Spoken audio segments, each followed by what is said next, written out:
কাদিয়ানীদের পক্ষে TV talk শোতে যারা দালালি করবে তারাও কাফের।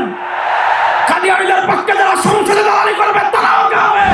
যদি কাদিয়ানীদেরকে কাফের ঘোষণা না দেন, বাংলাদেশে তাদেরকে বঙ্গোপসাগরে ভাসিয়ে দেওয়া হবে।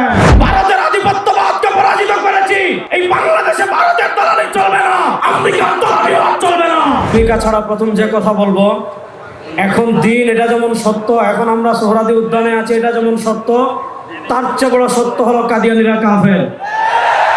বাংলাদেশে আমাদের স্পষ্ট কথা, কাদিয়ানীরা কাফের। কাদিয়ানীদেরকে যারা কাফের মানবে না তারাও কাফের। কাদিয়ানীদের পক্ষে টিভি টক শোতে যারা দালালি করবে তারাও কাফের। কাদিয়ানীদের পক্ষে যারা সংসদে দালালি করবে তারাও কাফের। বাংলাদেশের ইন্টারিম গভর্নমেন্ট এবং আগামীতে যারা ক্ষমতায় আসবেন তাদেরকে আমরা আজকে সোহরাওয়ার্দী উদ্যান থেকে 1 নম্বর সতর্কতা সংকেত দিচ্ছি। সমুদ্রে যখন ঘূর্ণিঝড় আসে 1 নম্বর সতর্কতা সংকেত প্রথম দে। যারা ক্ষমতায় আসতে চাচ্ছেন, যারা ক্ষমতায় আসেন, আজকে 1 নম্বর সতর্কতা সংকেত নেন।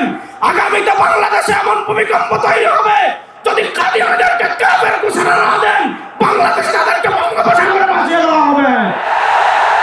সর্বশেষ কথা আমি বলে আপনাদের থেকে বিদায় নেব। সর্বশেষ একটা কথা বলে আমি আপনাদের থেকে বিদায় নেব।